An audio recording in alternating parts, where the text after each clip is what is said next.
ratios of areas of two triangles. Ratio of areas of two triangles. For example ये यहाँ पे दो triangle है, इस ए बी सी, और सेकंड ट्रायंगल हम लेंगे एक्स वाई जेड. ओके, इसकी जो हाइट रहेगी फर्स्ट ट्रायंगल की वो ए डी होगी, और इसकी जो फर्स्ट ट्रायंगल की हाइट होगी वो एक्स एन रहेगा.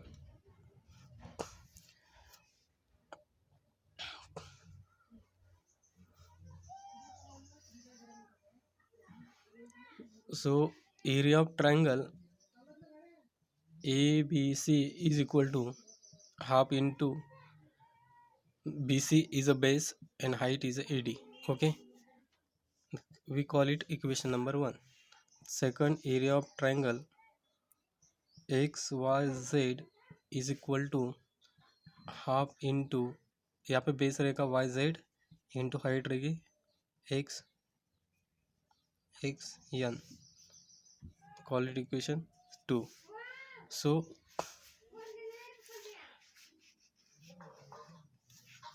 now we can write equation 1 and 2 like this.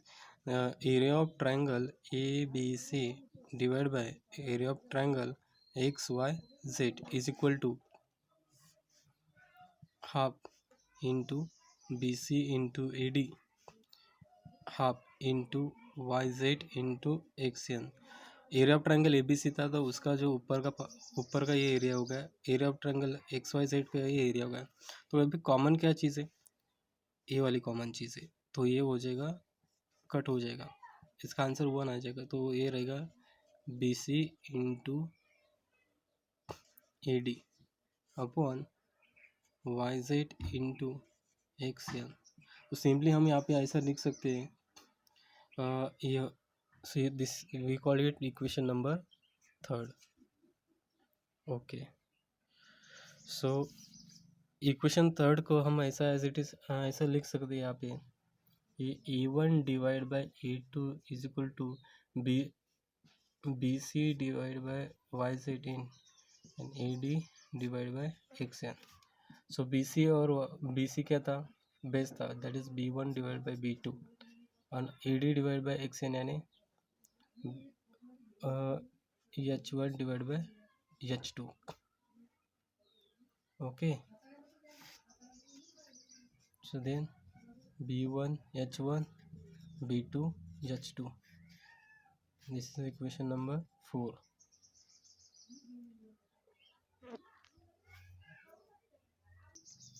तो हमारे पास फार्मूला आ गया कि A1 divide by A2 is equal to B1 H1 upon B2 H2.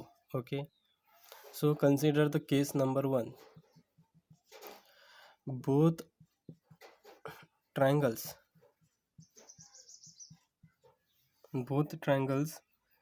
are of equal length. Both triangles are of equal length.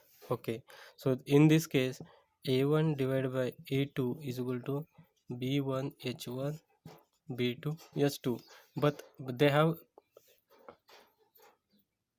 equal length means height, we consider this height. Okay, so but H1 is equal to H2 is equal to H, we call it H. So in this case A1 divided by A2 B1 H B2 H. So H get cancelled, it gives B1 upon B2, that is A1 upon A2 is equal to B1 upon B2. ये किस case में है, if the triangles are of equal heights, if the triangle are of equal heights. So इस case में ऐसा एक triangle निकालेंगे हम,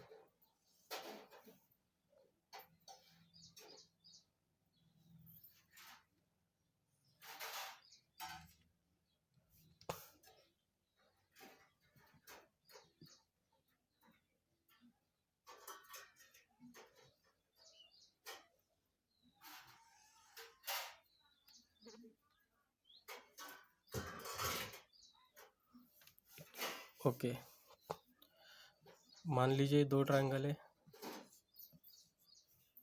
ए B C, this is X Y Z, ये रहेगा डी और ये रहेगा एन।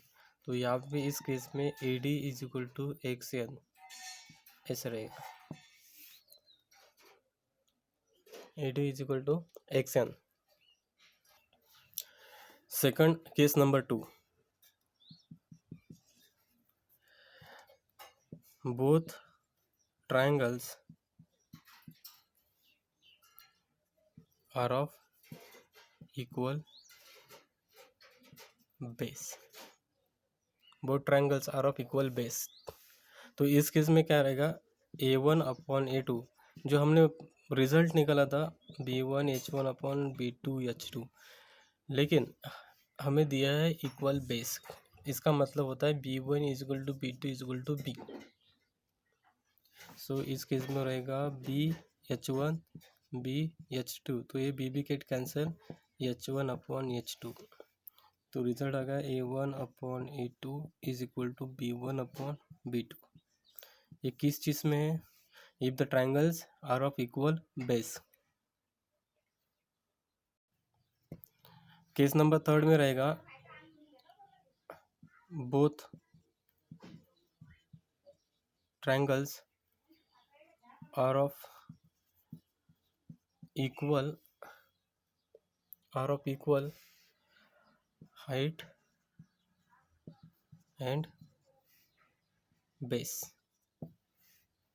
मीन्स इसका मतलब है h1 is equal to h2 is equal to h, और इक्वल बेस का मतलब होता है b1 is equal to b2 is equal to b।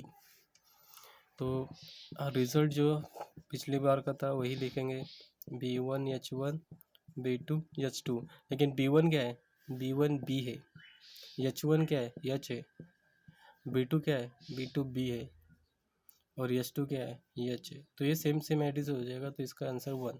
इसका मतलब a1 upon a2 is equal to 1 आता है, और ये ऐसा लिख सकते हैं a1 is equal to a2।